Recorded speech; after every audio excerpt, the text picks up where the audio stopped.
there's always this gap between objective experience out there in the world and our own internal subjective experience. And so what we talk about in the book is this gap is the marketer's playground. This gap is opportunity. What we do is we teach people how to apply neuromarketing with a strong ethical perspective. And at the same time, we want to improve both things, because the answer to bad marketing isn't no marketing, right? It's better marketing. It's marketing where you actually think thoroughly about the psychological impact. You're listening to Matthew Johnson and Prince Ghuman on Psychologists Off the Clock.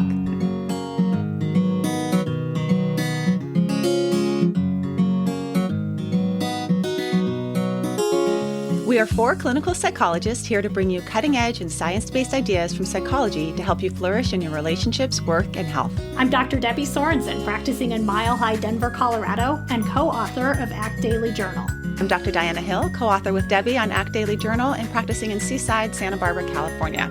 From coast to coast, I'm Dr. Yael Schonbrun, a Boston-based clinical psychologist and assistant professor at Brown University. And from sunny San Diego, I'm Dr. Jill Stoddard, author of Be Mighty and the Big Book of Act Metaphors. We hope you take what you learn here to build a rich and meaningful life. Thank you for listening to Psychologists Off the Clock. Psychologists Off the Clock is supported by Praxis Continuing Education. With Praxis Continuing Education, you can really transform your clients' lives. You can learn how to effectively promote lasting change with evidence-based training. And it's really the premier provider of continuing education for clinical professionals. You can earn CEs if you're a psychologist, social worker, counselor, behavior analyst, MFT, physician, nurse, and more. And Praxis has both on-demand courses and live online courses. Right now, you can get Act Immersion or Act in Practice with Steve Hayes, as well as Act 1 with Matt Boone, and Focused Act for brief interventions with Kirk Strosahl and Patty Robinson. Those are the on-demand courses. And live self-care and radical healing among BIPOC therapists on the front lines, culturally tailored ACT, fundamentals of DBT, ACT in behavior analysis, superhero therapy, and more.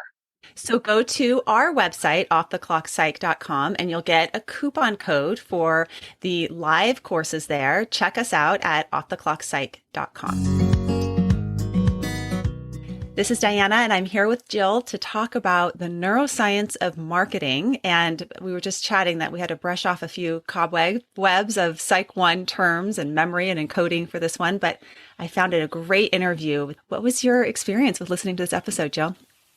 Well, first, I always think it's fun when we have two guests on at once, and I like kind of hearing the way that they talk back and forth. And I love Prince says that Matt is the peanut butter to his jelly. So I was like sucked in to, the relationship between these two right away. And there were several trips down memory lane, Diana, not just the Psych 101, but talking about the Pepsi challenge and, the differences between Coke and Pepsi. So I thought that this was really engaging, really interesting, like looking at psychology, but kind of through a different lens. And we are all, dare I say, victims of marketing all the time. And you guys get into the ethics of that. And I just thought it was really interesting, both as a consumer and as a business person, to think through some of these different kinds of concepts. Yeah, I think it's interesting just to see how psychology influences so much of our lives. And once we get a peek behind the psychology of marketing, it gives you more awareness around choices that you want to make. And I thought this conversation between this neuroscientist and a marketer being the perfect match for us to uncover how we're approaching consumerism. Right, to understand it really scientifically. And I think it's really interesting to think about the ethics behind these things. And I would have been really curious to hear if they have seen the movie The Social Dilemma, because that really delves into the way the algorithms are, hooking us and marketing to us. And it reminded me of what they were talking about when they talk about what marketing is and extracting value, and that when sellers aren't forthcoming about how they're going about this, that it becomes unethical and one-sided. And that's where I think at the end, when they talk about really it's in the hands of the consumers to make the change. So if you listen all the way to the end, folks, they'll give you some concrete strategies that you can use to hopefully turn the tables a little bit so that you have a little bit more power. And I'll give you a clue that it has to do with our addiction to free stuff. So check out this episode. I hope you find it helpful and look forward to your feedback on it.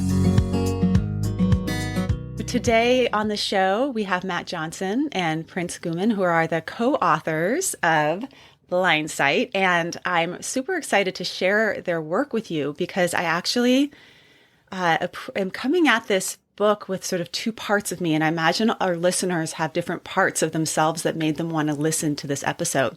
So there's one part of me that completely distrusts marketing. And I want to learn all the tools and tactics that marketing's using to co-opt my brain and my children's brains. And then there's another part of me which wants to know, how do I market better? I have a business, I have a practice, I have a book, we have a podcast. And so I'm hoping that this real marriage of neuroscience and marketing between the two of you will be useful to both of those parts of me. And maybe I can find some happy place in the middle. And I thought we could start with you introducing yourselves. And the tagline on your blog is "A neuroscientist and a marketer walk into a bar." So maybe tell me a little bit about the two of you and how you met in this space.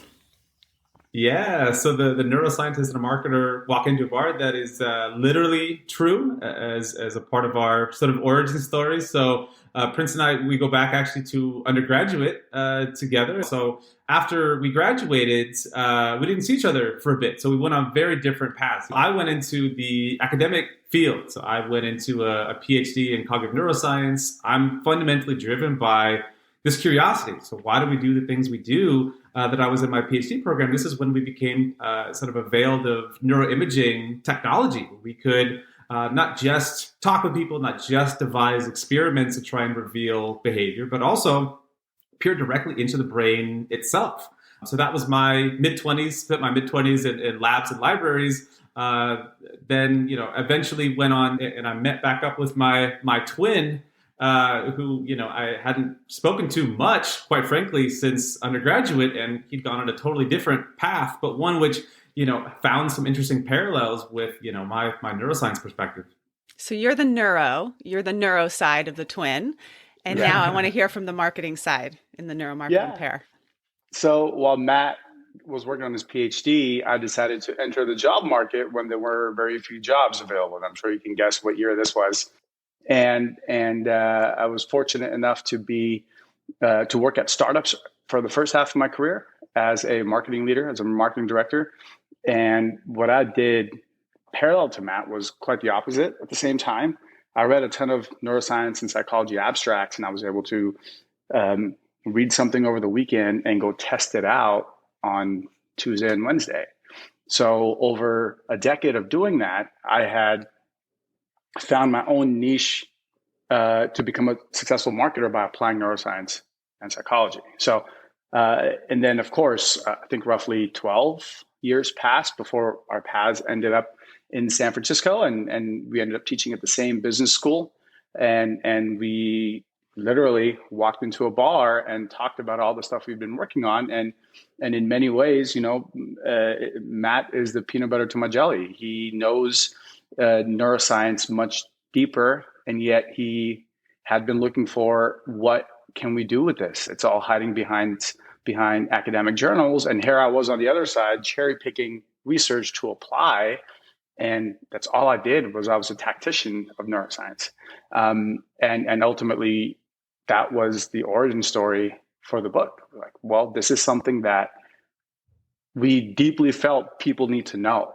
And not in a manipulative way per se, but in a way that marketing affects your brain. And it's profound. And we've sort of converged upon that as two different sides of the same coin. And that is how Blindsight came to be. Yes, fantastic. And it's not lost on me that we are marketing your book right now through this podcast. So I'm actually hoping we can, as we go, talk about how we're marketing. And one of the things that you write about in the book is mental models. And I'm just going to quote you because I loved this short passage, which is, We can't experience that world as it is. In marketing, this gap represents something else altogether: opportunity. The opportunity to tweak, influence, and fundamentally alter a consumer's innermost experience of reality. What more could a marketer want in their pursuit of persuasion than the ability to alter reality itself in their favor?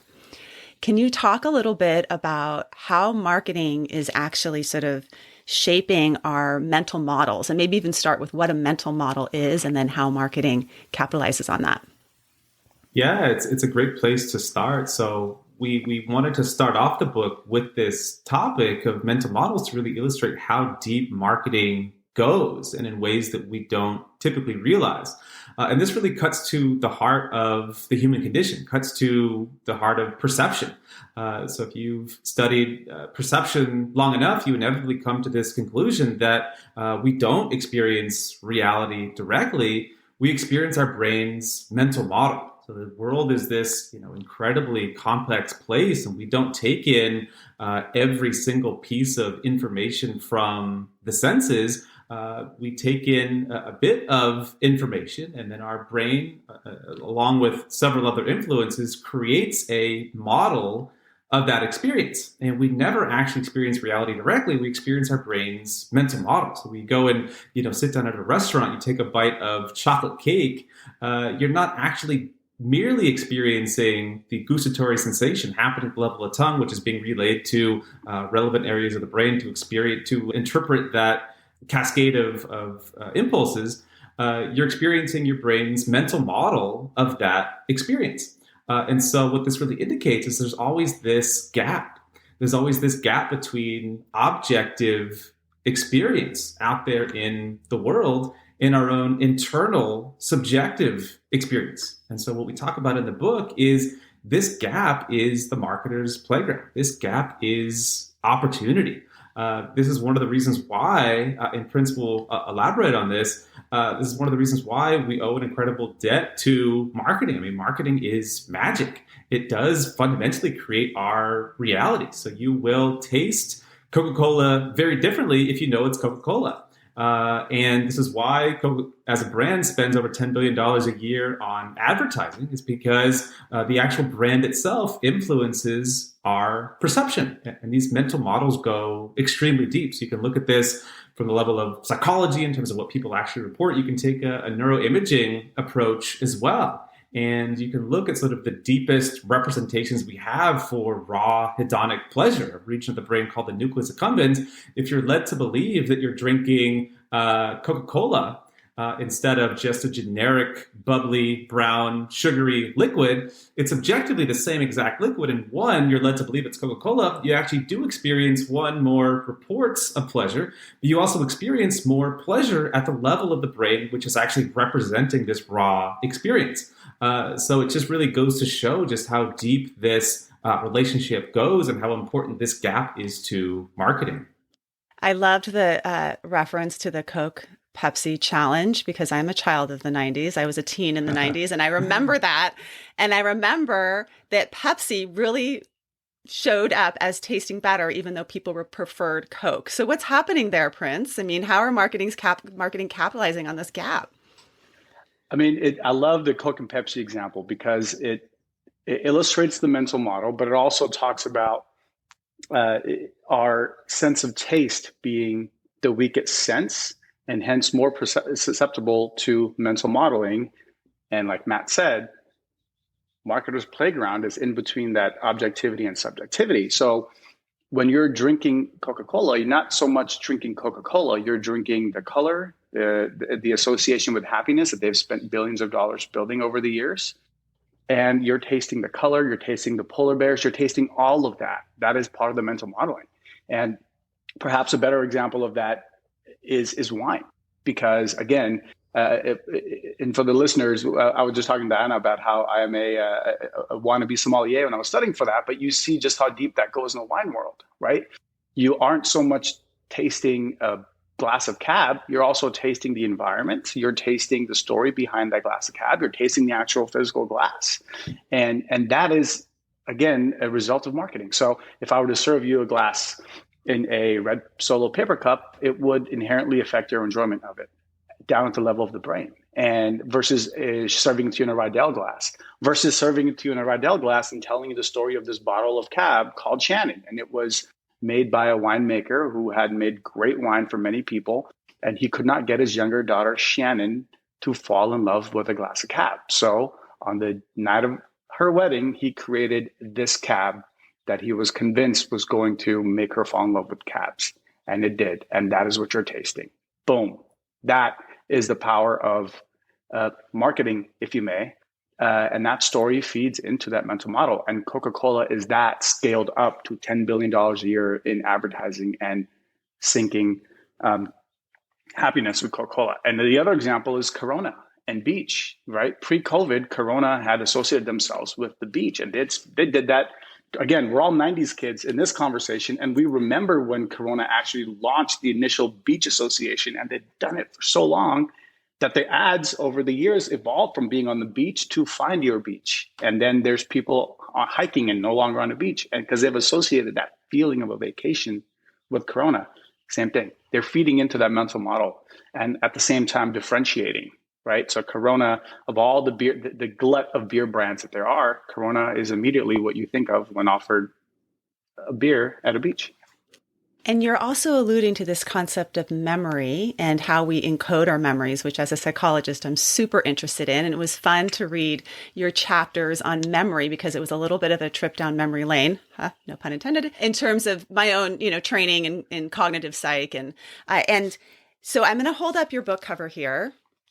And there's a few things that you are doing, and I caught them while I was reading your book, that are helping us with our memory of this book cover. And I imagine this was fairly intentional. Everything from the font you chose to the colors you chose to the image you chose were all chosen to help us remember this book cover. So maybe you can use this as an example while also marketing yourself, how your book cover helps encode in our memory. And then those that are making their Instagram accounts or their own marketing can use these tools themselves in their own selling of whatever they're selling. Yeah, we'll give you a quick overview of the book, but I think Matt is really eager to tell you all about memory. So we'll go to that, and then any IG and any other input, I'll be happy to jump on. So the idea of the book was to add meaning to it, right? There's two flashlights elucidating something that isn't visible. So there's a flashlight on each side representing marketing and neuroscience. And it's an eye because of Blindsight and the neuro the condition of Blindsight, and we can get into that if you like. But that was the idea. Initially, we wanted to have the yellow part be glow in the dark, so it literally breaks the baseline of sitting on a bookshelf, and it would glow in the dark. But that was it. Just try to pop out from that context and really push for a slightly different one. We actually wanted to include a red pen with every copy of the book. So that way, the very last chapter is on subliminal and midliminal primes. And the idea was to reveal at the very end of the chapter, hey, by the way, that red pen that came with the book, I'm curious if you purchased or showed any preference towards red products, because that was sort of seeded in there as kind of like a fun hack. We didn't get to go all the way in with that. That was a conversation with our publisher, and they're like, we don't want to include red pens. It's so weird. But nonetheless, a lot of thought went into the cover. But with the memory piece, Matt, over to you.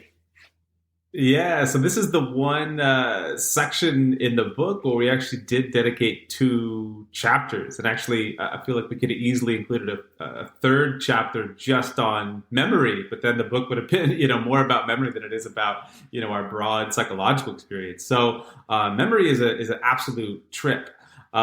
So first, I think we have to point out that, memory isn't just this kind of fun thing we can do where we can remember things from previous experiences. We can go on Jeopardy and recall, factoids and this and that, or we can recall childhood memories. Memory is core to our identity. So we wake up every single morning physically as a slightly different person, and yet we don't feel like a different person. We feel like we're an enduring, consistent entity moving through time. And really, when we come to think about it, memory is the glue that really holds us together as an enduring entity. So memory isn't just this, thing we can do. It really is us. If we woke up one morning and this happens, there are, neuropsychological cases where this does actually happen. You wake up and you don't have any memory at all. And that's an incredibly troubling position to be in. And so memory really is crucial to our identity. We dedicated 2 chapters in it because there's really at least two major ways to look at it. One is through the encoding process. So we feel as if when we're having the experience that we have the record button on. Just as we have a record button on, Zoom right now, we feel like this is kind of how memory works. That, we're just taking in this experience, we're recording what is happening, and that, when it comes to recalling a memory, we're just pressing the replay button. But it turns out neither of these things are true. We're having an experience, we're not taking in the full complexity of the experience. And also, when it comes time to remembering something, we don't have a faithful, accurate, completely infallible version of this to just conjure up into the present moment.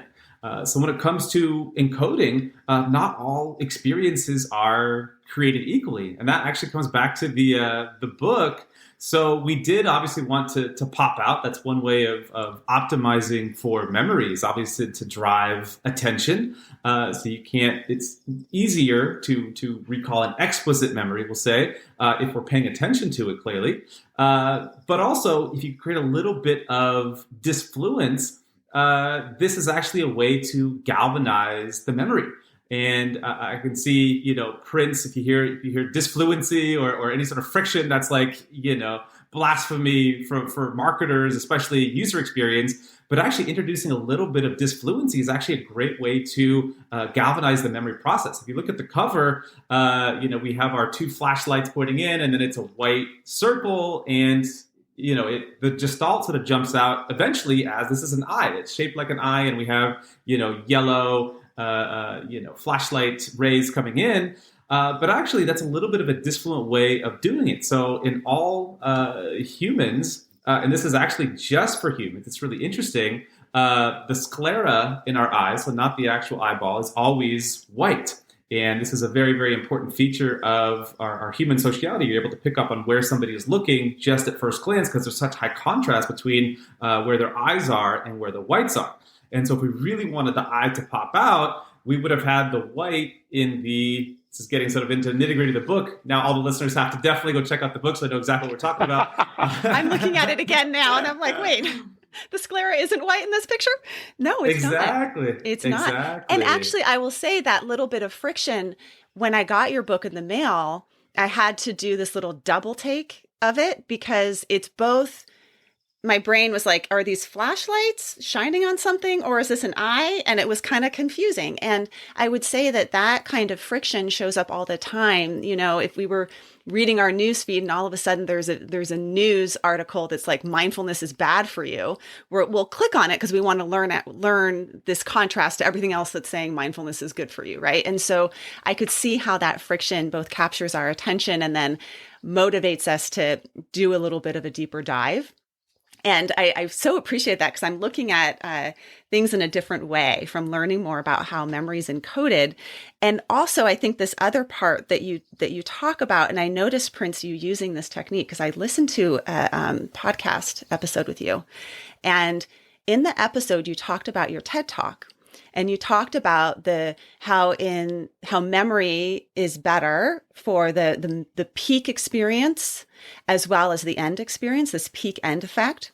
Yeah. And you talked about how in the end of the TED Talk, you made the end kind of powerful but you didn't tell us what you did in the end. So of course, what do? I go and search up your TED Talk. After the podcast. And I'm like, oh no, he used the Zeigarnik effect on me right there. He did it. So I'd love to talk about this unfinished business and how marketers use the Zeigarnik effect and this unfinished kind of aspect in their marketing to keep us motivated to keep scrolling and clicking. And I think you're being very nice when you say motivated, because I think the word you probably wanted to use was hooked or engaged. Yeah, you hooked me, basically. Yeah. So Matt and I are not addiction experts, but in the book, we actually went out of our way to be honest about social media and how there is a metric that us marketers use. That's time on site. That's engagement. And engagement, what is engagement if not addiction 2.0 in many ways? And And the Zeigarnik effect is part of many design elements that are used often in social media to keep you scrolling, what Matt and I are calling doom scroll. I'm sure you've probably heard of doom scroll. So let's talk about the Zeigarnik effect, because this is something that everyone listening can immediately put into action. The Zeigarnik effect is best summarized as a sense of unfinishedness. When you have a sense of unfinishedness, you have trouble disengaging, right? So if I were to immediately stop and go, I'll be right back, you're all like, oh, what in the world is happening? What's coming next? You're more engaged if I were to interrupt this and leave this sentence unfinished. Well, user experience designers have done sort of the opposite of that. When you remove milestones or a sense of finishedness, you keep people engaged. So this is why when you're scrolling through your news feed, there isn't a stopping point. There will never be a stopping point because it keeps you scrolling. This is the distrust part of marketing that I was talking about. And look, so the life hack here is, if Instagram and Facebook wanted to make their products less addictive, they would go, okay, you've scrolled 5 times. Is this a good time to take a break? You scrolled 10 times. Is it a good time to take a break? What I do is I just go, hey, Siri, set a timer for 4 minutes. And I'll indulge in doom scrolling. And then when it goes off, I just put it away because that's my milestone that I've created for myself. So that is Zeigarnik designed into apps. And that is how you can work around it. So I guess, you wanted me to give some tactics to anyone working on marketing aspects. So this goes back a bit to what Matt was talking about. So the one thing I want to say, though, and this is kind of how you started off the conversation, is that on one side, you have this distrust with marketing, right? On the other side, you utilize marketing to do what you do for a living, right? And there is a third side that you didn't mention, which is all three of us buy stuff. Everyone listening buys stuff. We live in a consumer society. So we as consumers have an intimate relationship with marketing. So Matt and my mission was educate the consumer. And that was this labor of love. That was Blindsight.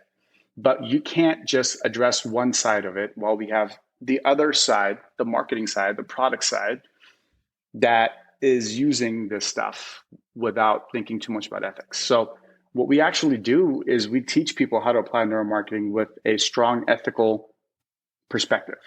And at the same time, we want to improve both things, because the answer to bad marketing isn't no marketing, right? It's better marketing. It's marketing where you actually think thoroughly about the psychological impact of what your A/B tests. Why is the green button leading to more sales? I don't care, because I tested against the blue one and it works better. And marketers don't know enough about psychology, frankly, to go that far deep. So that was one thing that when you initially opened up, I had to outline that mission, because as personally as a marketer who's on both sides, I really don't like this distrust. Yeah. And we're trying to address both sides of this distrust so we can have a harmonious relationship with consumerism, because it's not going anywhere. I have to say that, so I'm a very new adopter of social media. Just this year, I adopted Instagram. 15 years I was off. And I was off for many reasons. One, because I knew it wasn't going to be good for me. I will be the addicted 2.0. And two, I saw how much harm it was doing in my practice. And I would have my colleagues like Debbie would email me what someone said on social media to tell me someone really liked this episode, and they'd copy and paste it and send it to me via email. This is how much I was distanced from it. But when I started, Debbie and I launched a book this year, and they said, you need to be on social media. And one of the reasons why I wanted to read your book is because I want to do exactly what you're talking about. And I hear your underlying values there. And I'm very interested in values-based living, right? Like, what are the values that drive our behavior? And the underlying values of how do you market in a way that doesn't harm, but also that the consumer is conscious of what you're doing. And it's actually giving them what they want. And one of the things that I'm interested in is your ideas around that. Like, how do you bring the ethics into marketing? What does that look like? Yeah, thank you for opening that up. I mean, I think one thing that both consumers and marketers need to realize and accept is a definition of marketing. And it's not what's in textbooks, and it's not what your heart initially goes towards. The definition of marketing is a trade of value. As sellers, they are providing a product of value. And as buyers, we are providing at least money initially as a form of value. Over time, the classic buyer-seller has evolved, right? So the seller next door to the initial buyer maybe has a bigger selection. So that's another way of providing value without just the exchange. And the seller 3 doors down has nice music and perhaps a glass of water for you to sell the exact same stuff. That is another way of providing additional value, right? And fast forward hundreds of years later, in 2021, we have buyers who can provide value beyond the monetary exchange for goods. And you think about that. Think about user-generated content. You think about every time you review your Uber ride or review something on Amazon, you are providing tremendous value without actually exchanging funds. So there is this interconnected trade of value that takes place. So accepting that as a definition gives both the buyer's power and the seller's responsibility. And where we fall apart with that is when the sellers aren't being forthcoming about the ways that they're extracting value from the would-be buyers, right? So to clarify, the value is your information that you are giving them. Like when you're writing the review or you're giving them their email address or you're putting in whatever, that's the value that they're gaining. It's no longer money anymore. It's the selling of you. Yes. And that's where there are issues, right? And there's a sense of fairness in that trade, in that relationship. And it becomes unfair and one-sided when one of the parties, the seller, the social media in this particular example, is not being forthcoming of how they're extracting value from you, right?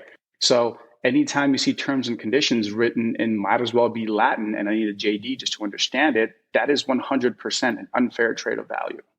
So that is one of the principles that Matt and I teach when we coach future neuromarketers, that you have to always mind a fair trade of value, because marketers aren't going to get any worse at persuasion. They're going to get better at persuasion. It's an asymptotic relationship, right?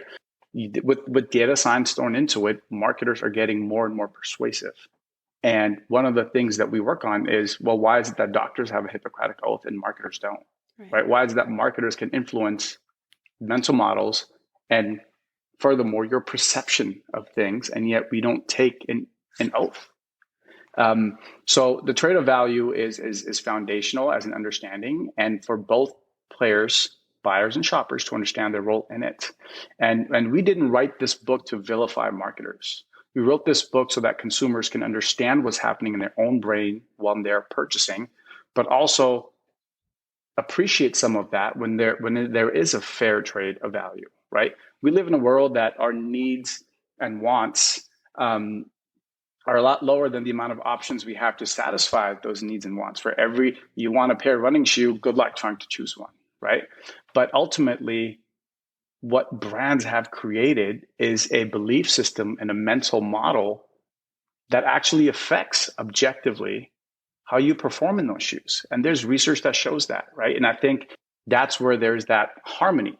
The fact that they've done multiple bits of research, and one of those is this. If I were to give Diana 3 golf clubs, Costco brand, Starter brand, 90s kids remember Starter brand, and Nike, and you go hit the ball. And research has shown that if you believe you're hitting with a Nike golf club, you hit the ball further, right?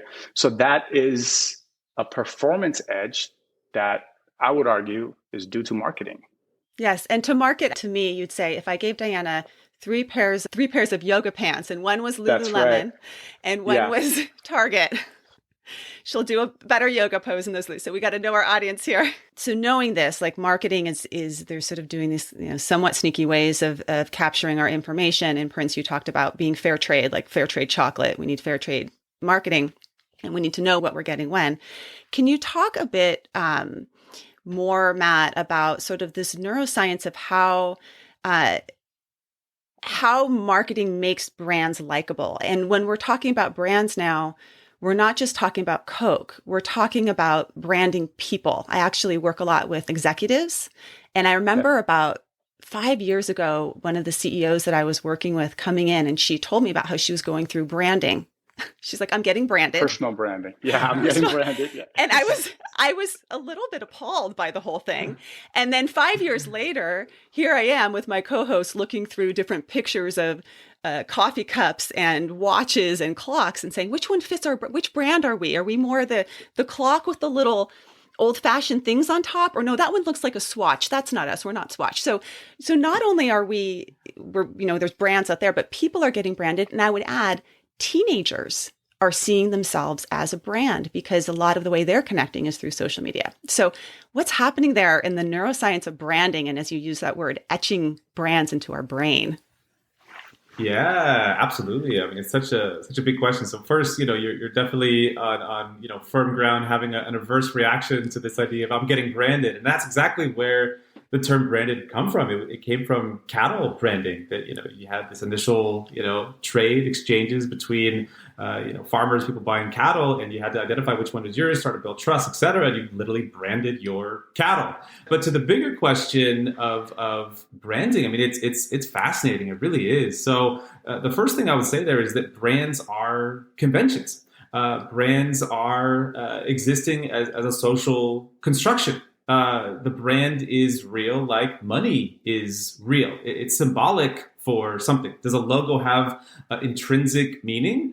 No, a logo has symbolic meaning, and that meaning is only accessed if there's a social convention. If we have, a dollar bill and nobody else shares the same meaning I do with that dollar bill, it ceases to have any meaning at all. So its meaning really does exist as a social convention.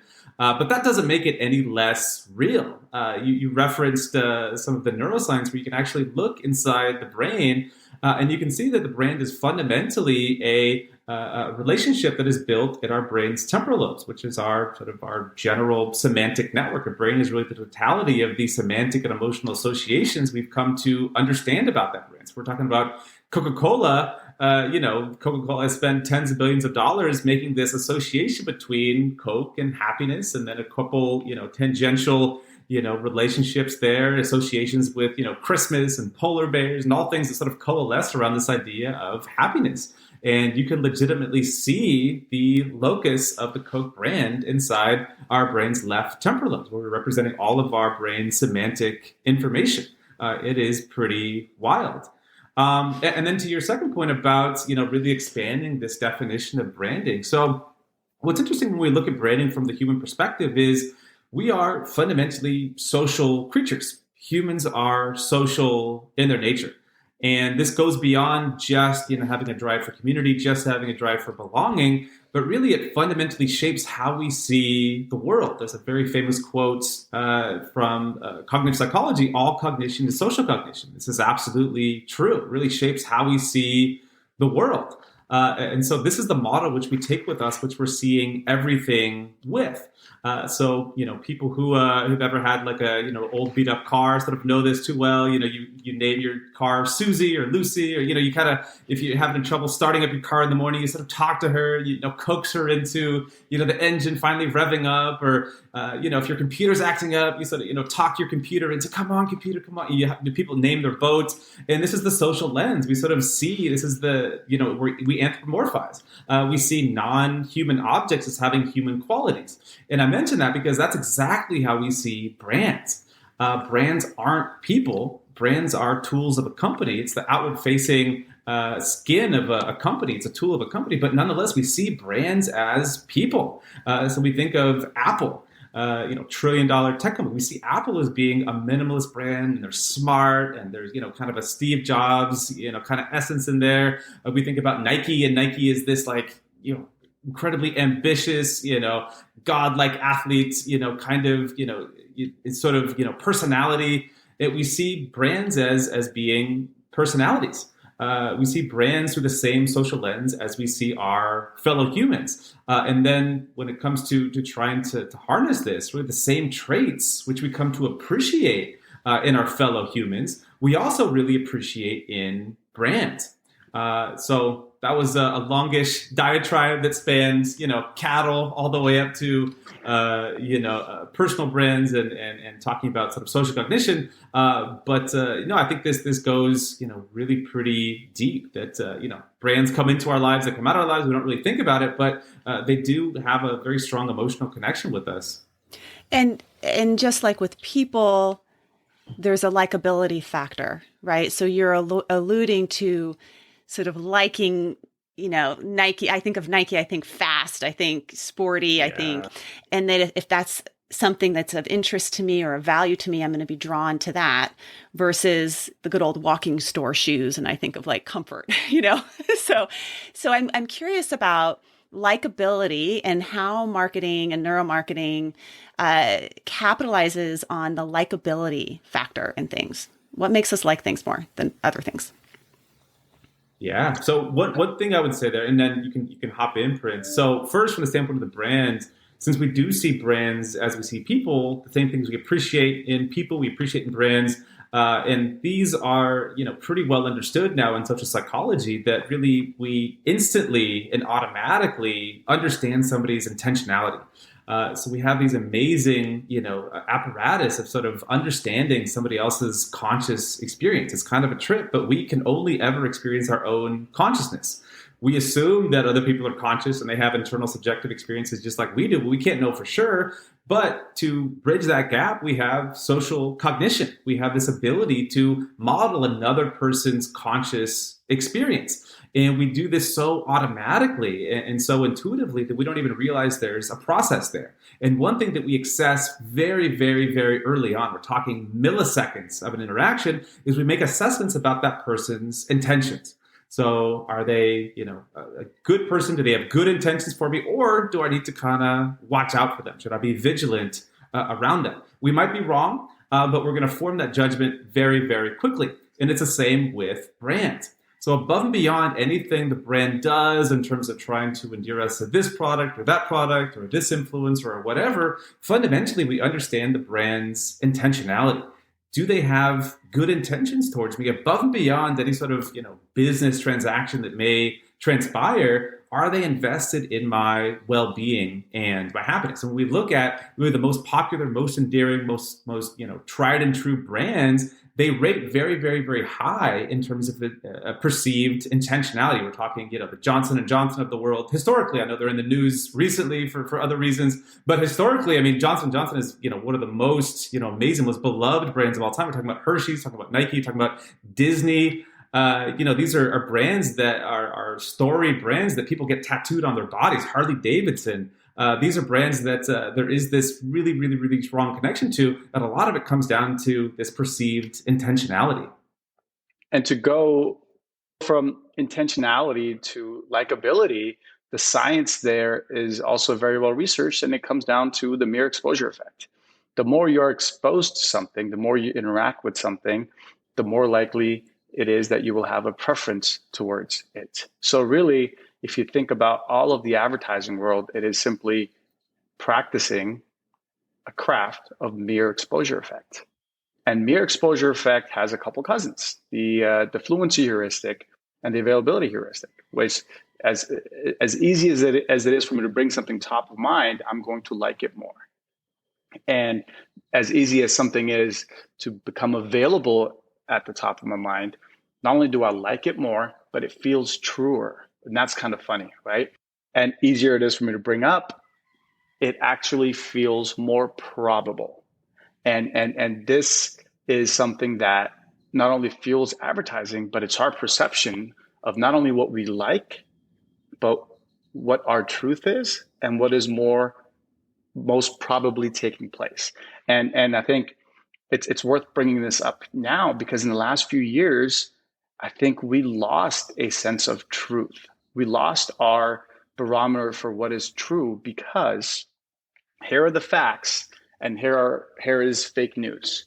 But it's not easy to decipher fake news from the facts. But again, mere exposure effect says that the more you're exposed to it, easier it is to bring to mind.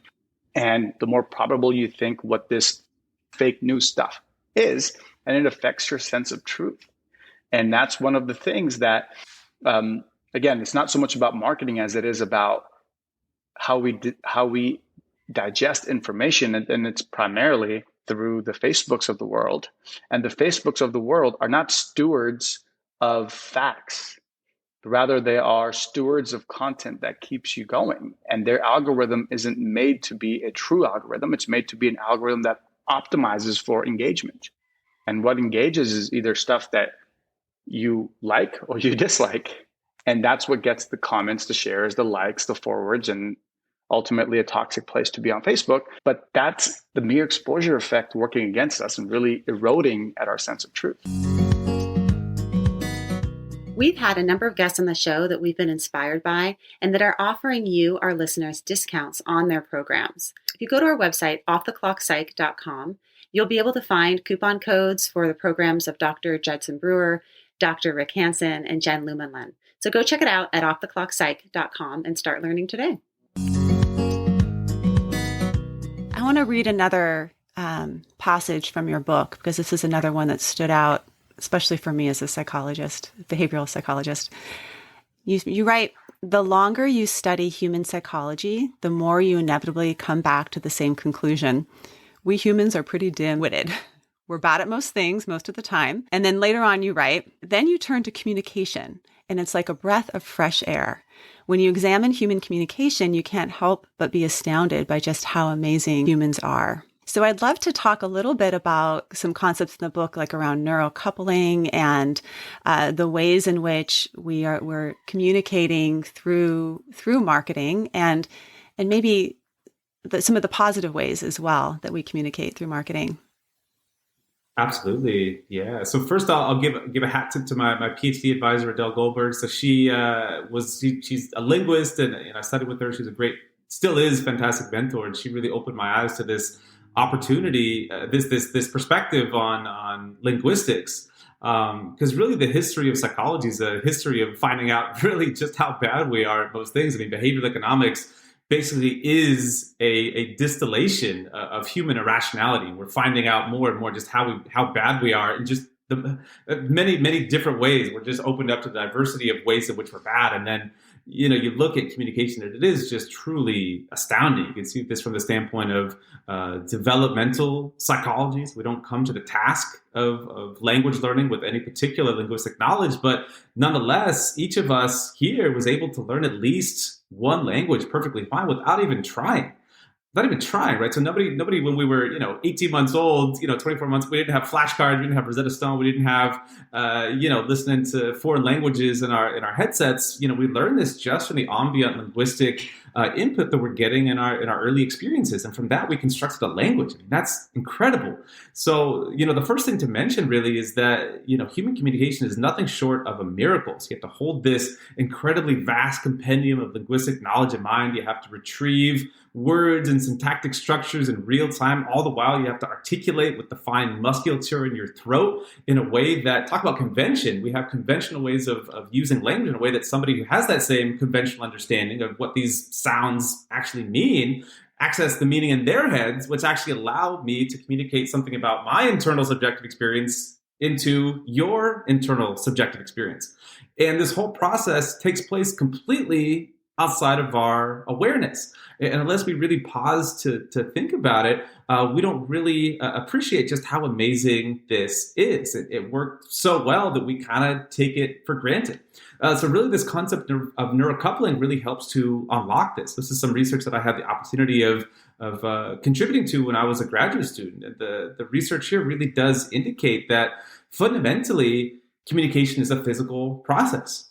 There's a set of fMRI, functional magnetic resonance imaging experiments that we did, which really suggests that if I have an idea in my head and I want to communicate that into your head, it's really my job as the speaker to inculcate that same unique constellation of neural activity that I have in my head when I'm representing this piece of information into your head. And the better I'm able to do this, the better I'm able to really recreate my own internal experience at the level of neural activity into your head, the better the communication is. And this is this concept of neurocoupling. And so once we sort of grasp that as a framework, then we can talk about ways in which we can optimize for neurocoupling. So in the standpoint of one-on-one dyadic communication, and you're probably familiar with this in your practice, Diana, that we have something called interactive alignment. So if we're talking with somebody, and then you kind of do one of these things, you're kind of just get a little bit more comfortable, leaning back.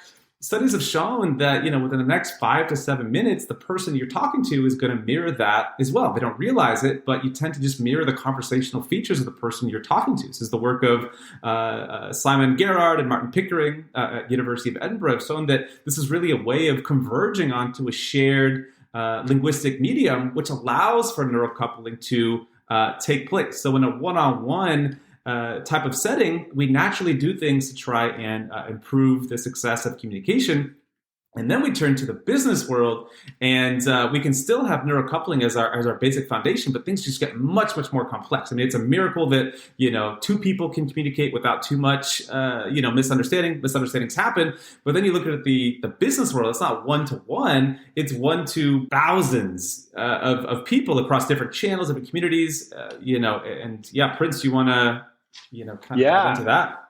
I mean, when it comes to one-on-one communication, the analogy that we both like to use is it's like playing a friendly game of tennis where you're actually trying to volley the ball across in the best way possible they can volley back. Imagine trying to do that at scale for a publicly traded company. So when it comes to moving over to the business side of things, it's more like a game of Tetris. Again, we're doing lots of 90s references today. But imagine a Tetris piece coming down and you have to get it to fit just sort of the right way so it connects with this mass of audience that you're going after. I like to illustrate this with 2 companies in the same field that I would argue one of them does a better job of coupling and speaking and communicating the way it is better received. You look at Verizon and you look at T-Mobile, right? And you can go, maybe not right now, but later on, have a look at Verizon's Twitter or Verizon's Instagram, and then the CEO's Twitter. And then go look at T-Mobile and look at the vocabulary, look at the types of ways that they're communicating. They're using memes to communicate. They're speaking the tongue of the listener, all the way down to the level of T-Mobile's CEO. And that was intentional. That wasn't accidental at all. And they're consistent throughout all of their social media channels. I want to give you guys a counterexample. I want to give you an example for Microsoft. So when we are recruiting, especially at the scale that some of these Fortune 500, Fortune 100 companies are, they're recruiting at the moment the younger green talent, which is Gen Z or middle managers or director level millennials. And a lot of this stuff, like Matt said, we do automatically, but I actually have an email sent out from a recruiter from Microsoft to their new green recruits. And I'm going to read this out loud for you guys. And I want you to see the attempt at neurally coupling with a different demographic. And it's a failed attempt. And yet you can see what they're trying to do. Okay. So this is a real email. We actually have a screenshot of this in the book. This is a Microsoft HR person speaking to their recruits. Okay. It starts off all pink, all bold, all caps. Hey, Bay intern, heart emoji. Hi, I am Kim, a Microsoft University recruiter. My crew is coming down from our HQ in Seattle to hang with you and the crowd of Bay Area interns at Internapalooza. But more importantly, we're throwing an exclusive after party the night of the event. There will be hella noms, lots of drinks, the best beats, and just like last year, we're breaking out the beer pong table. And again, in all caps, this time orange and bold, hell yes to getting lit on a Monday night. Yeah, so that would go in the trash so instantly if I received anything like that, or if I saw my child receive anything like that. And yes, it's so important, the story that you're talking about of marketing to the individual and making sure it matches the individual. You're talking about one business sending it out to the masses. But what really caught my attention was towards the end of the book where you start talking about Addiction 3.0. And how this idea around the future of marketing is going to really help with this idea of individualizing to each person through using psychology. And you talk about the future of marketing is actually going to be more about psychology than anything else. And in particular, looking at personality profiles. Many of us that listen to this show have either taken a Psych 1, have learned about the Big Five or Ocean, and you share a little bit about how that's going to make it so that the marketing we receive is going to feel like it just hits us right in the right spot. Can you talk a little bit about the future marketing, where it's going, or maybe where it already is? I think it's there for a certain smaller but sharp and early adopter percentage of people, and it's looking at your Big Five or your Ocean analysis, and this really came to a forefront with the Trump election and Brexit, where and this is the creepy part of marketing. This is the part of marketing that Matt and I are not fans of, right? This is the unfair trade of value, where you give quizzes on Facebook that say, which Harry Potter character are you, or which Game of Thrones character are you, or which Sex and the City character are you? But what they're really doing is giving you a fake quiz to get access to your data and the data of all of your friends. And then they throw it into a machine learning algorithm that multiple data scientists manage. And through that, they can glean a pretty accurate portrait of you put inside the Big Five. And the Big Five is an evidence-based personality test that sort of has these measures of these 5 measures of personality. So like your openness, your agreeableness, conscientiousness, your agreeableness, and neuroticism. So if someone ranks really high on neuroticism, you can create an ad that speaks to their core in ways that you were not able to do before, right? So think about one of the ads said, the right to bear arms isn't just a right, it's an insurance policy. Vote for Donald Trump, right? And when you actually extrapolate the Ocean profile of a person that ranks high in neuroticism, an ad like that will work. It feels way more customized. So to answer your question, where is marketing headed?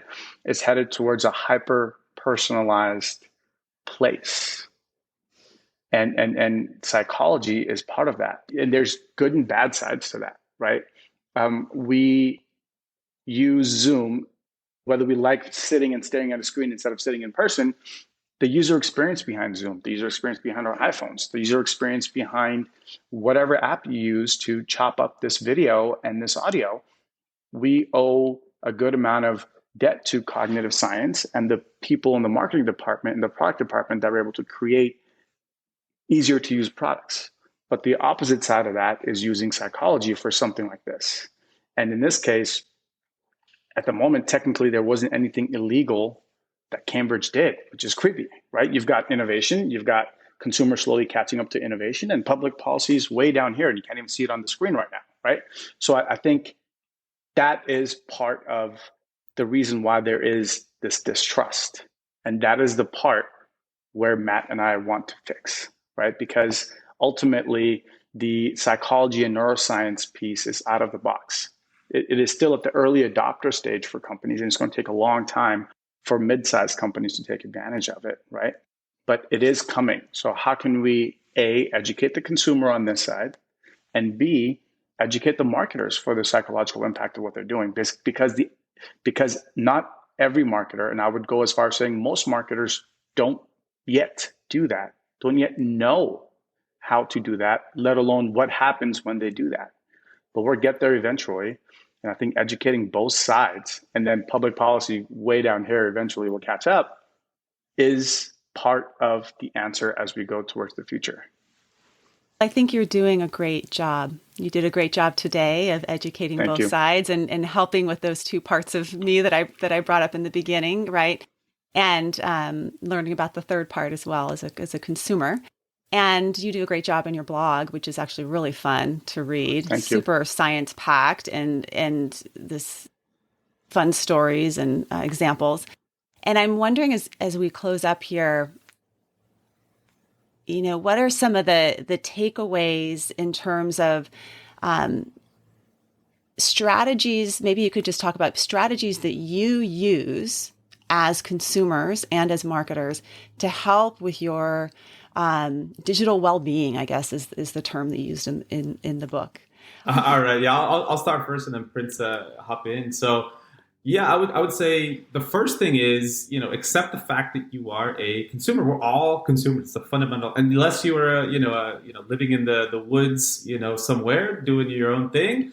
We're all consumers. And so we have to accept this fact. And so once we accept that, I think the goal is really to not avoid consumerism really in any facet, whether it's digital or whether it's physical, but really to embrace it. And so one of the reasons why we named the blog Pop Neuro is Andy Warhol. We have to Andy Warhol this. We really have to gain an appreciation for brands and marketing.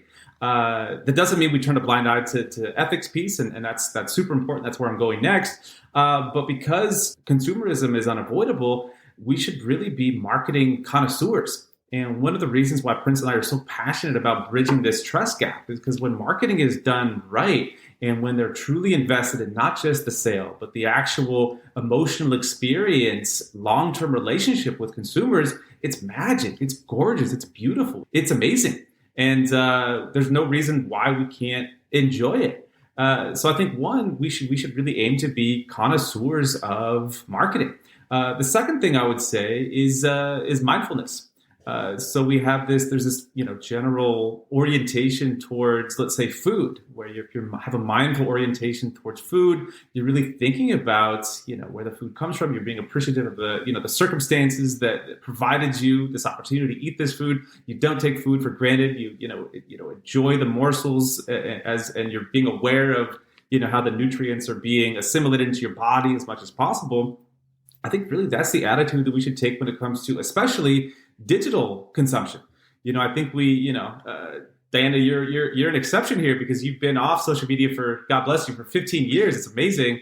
But most people, I think we, get on Instagram, whatever, we just scroll through. We spend, half an hour and a half, 2, 3, 4 hours on this. We're not thinking about what this is doing. And just in the same way that we can't fundamentally understand how the nutrients are being assimilated into our body, how this is affecting our health, our mental health, we're not aware of how all this digital consumption is affecting us either. I think that because I wasn't on it for so long and because I entered so intentionally, it's like having cake when you've been on a detox for a week, like a sugar detox, that I am so aware and conscious of how it impacts me. And then also of what I produce. And I'm very intentional around what I produce. And I actually think that that's where also taking some time off may be helpful for folks. Take time away, go for a walk without your phone, talk to your kid without your phone. Some of those basics of technology-free zones can be incredibly helpful. And the other component of it, as all of us are acceptance and commitment therapy practitioners here, is just awareness of our own thoughts and our own minds. So metacognitive awareness. And that's actually something that we can, a skill we can train as well, is being aware of your own thoughts. And to piggyback off of what both of you said, I think mindfulness and being aware of your own thoughts, I think when it comes to relationship with consumerism, it is best aided when you know what to be mindful of, right? It is best aided when you actually know. There's one thing to say mindful consumption. It's another thing to understand what it takes to grab attention, what it takes to build memory, what is happening at the level of your emotional process, your cognitive process, and all the other subconscious and conscious variables that you're playing with. So to add to what both you and Matt said, knowing and educating yourself with the psychological experiences that are taking place around consumerism will help you amplify all these things. So that's my addition to what Matt and you just said, Diana, is, and yes, there happens to be a book called Blindsight written that outlines all those things so you can actually be better and more efficient at mindfulness. And the second thing is this, and I think about this all the time. It's, people use the term consumer power loosely, but I believe in consumer power. We as consumers have the power. We are 50% of the trade of value. So we have the power to shape this to be a more harmonious relationship. And it's shocking how often we don't exercise that consumer power, right? In the US alone, there was no organic food until consumers wanted it, and they exercise the consumer power. And it isn't simply about wanting it. It is also about paying for it, which brings me, and we're talking about digital quite a bit. Digital is a reflection of us. And that might be a nasty truth to really sit with, but sit in that for a second, right? Facebook is not a nonprofit. They have to make money. And us, the billions of people using Facebook, don't want to pay for it. So they found a way to survive. It is a reflection of our behavior that's turned into their business model. When we start saying, I don't want to use free products, that's going to change. Maybe it's going to be tough for Facebook to walk away from $150 billion a year in the US alone in ad revenue, but that might incentivize a VC to fund a company that creates a cooler social network that respects your privacy that costs $10 a month. But it's not until you ask for it, and it's not until you're ready to pay for it, that it will become a reality, right? So here are some of the easy tactics. I'll give you super easy tactics to help with this, okay? What browser do you use, Diana? I use Safari mostly. Use Safari. Okay, good for you. Sometimes Chrome. Yeah. Sometimes Chrome. Depending on the interview. They need. Sometimes people interview me and they require Chrome.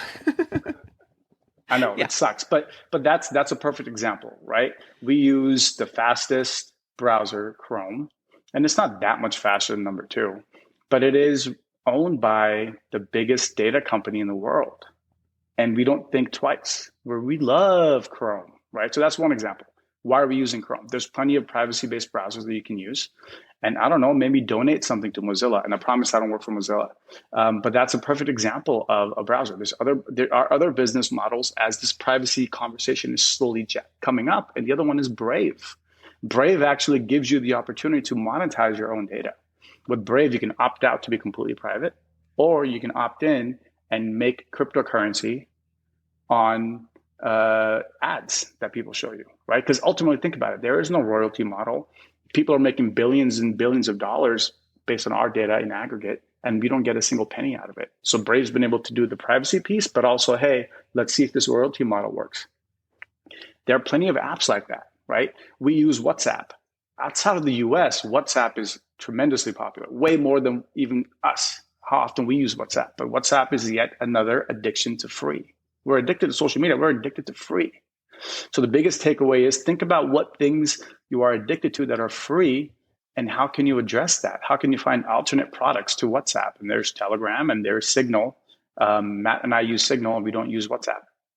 And those little things that are chipping away at our addiction of free are going to change the consumer world, and that's important. And so biggest takeaway I can say, underlining it one more time, is we are part of this. And right now we're choosing free. We're choosing to watch videos that we don't want to pay for on YouTube that people spend tremendous amount of time putting up. We're choosing to watch free podcasts, but it's not really free. Someone is getting their share at the end of it, and it's not you and I, the consumers. So it's not until you go on a Patreon or whatever other products there are, even for blogs, paid blogs, it's not until you start doing that we're going to step away from this place that we found ourselves in. Fantastic. Well, thank you. I've learned so much just even in this interview today. It's been fantastic and really opened my mind to a lot of things that I think we need to continue to open our mind and learn and grow in, because it's ever changing, and we need to keep up and, like you said, stay in front of it to be able to change it. So thank you, Prince Ghuman. Thank you, Matt Johnson. Check out Blindsight, go to Pop Neuro to check out the blog. And if you want to find out what was that thing at the end of the TED Talk that Prince shared about, if you still have that question in your mind, go watch his TED Talk. It's pretty fun. And many blessings to you. I hope that you continue on this journey in a positive way and aligned with your values and what's important to you in it. Right back at you, Diana. Thank you for having us, and thank you for, doing your part in distributing this stuff that we're so passionate about. But without you playing the role that you're playing, the aggregator of knowledge and the spreader of knowledge, this would sit in a bookshelf somewhere or in an inventory in Amazon's warehouse, and that's not fun. So thank you so much. Thank you so much, Dan. It's been a pleasure. Thank you for listening to Psychologists Off the Clock. If you enjoy our podcast, you can help us out by leaving a review or contributing on Patreon. You can find us wherever you get your podcasts, and you can connect with us on Facebook, Twitter, and Instagram. We'd like to thank our strategic consultant, Michael Harold, and our interns, Katie Rothfelder and Melissa Miller. This podcast is for informational and entertainment purposes only and is not meant to be a substitute for mental health treatment. If you're having a mental health emergency, dial 911. If you're looking for mental health treatment, please visit the resources page of our webpage, offtheclockpsych.com.